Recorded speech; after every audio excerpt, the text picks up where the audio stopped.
মাঠে জল দিতে যাচ্ছি। যে শশা লাগানো হয়েছে, চাল কুমড়ো, মিষ্টি কুমড়ো উচ্ছে দেওয়া হয়ে গেছে, বরবটি দেওয়া হয়ে গেছে। আর আমার সঙ্গে আজকে বিকেলবেলাটা ফাঁক আছে তো, তাই এখন ময়ূর চলেছে কিন্তু ঘুড়ি ওড়াতে। কি বলো বাবু, মজা করে ঘুড়ি ওড়ানো?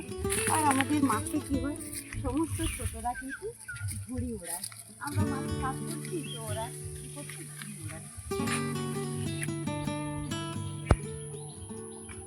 বন্ধুরা দেখো কেমন খেজুর কুল হয়েছে, কিন্তু পাকেনি এখনো, মানে পাকবে ওই রকম লাল লাল হয়ে গেছে একদম। হ্যাঁ, আর ওই তার কাছেই কিন্তু একটা তাল গাছ, এখন তো তাল শাঁস খাওয়ার সময়। দুটো খেজুর গাছ আর একটা তাল গাছ। আজকে কিন্তু মাঠে আমরা সবাই চলেছি, সঙ্গে কিন্তু আমার বৌমনিও আছে। বৌমনি দেখো এই ফুলটা দেখো, কিন্তু অনেকদিন পরে এই ফুলটা কয়েকদিন ধরেই এরকম ফুটে আছে, ফুটছে না কিন্তু, আর সন্ধেবেলা খুব গন্ধ ছড়ায়।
তখন কিন্তু গাছটা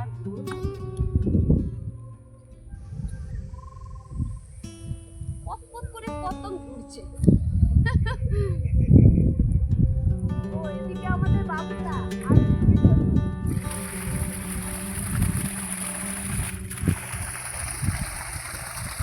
আর মাথাতে জল এসেছে কেন?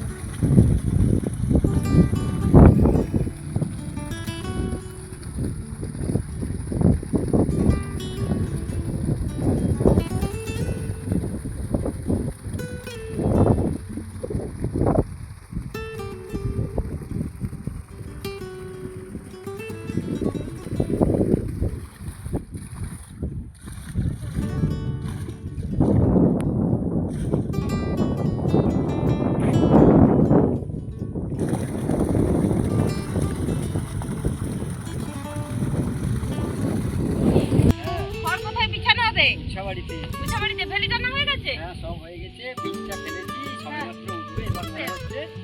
আচ্ছা, সেই জন্য খড়টা পেতে দিচ্ছি। আবহাওয়া খারাপ, বৃষ্টি হয়ে গেলে মাটিটা বসে যাবে। আচ্ছা, আমি ভাবছি লতা বিছানো শুরু হয়ে গেছে। আর বন্ধুরা দেখো বন্ধুরা কেমন করে শশা গাছে জল দেওয়া হচ্ছে। এই যে আমার কাছের বাড়ির ভাইয়েরা আর ভাইয়ের বউরা, না একজন বৌদি আছে কিন্তু সঙ্গে, সবাই জল দিচ্ছে। আগো আমিও তো জল দিতে এসেছি, সেখানে দেওয়া হয়ে গেছে। আসলে কি বলতো, আমাদের তো জল দেওয়ার সুযোগ নাই। মিনি তো নিয়ে যাবে না মনে হয়।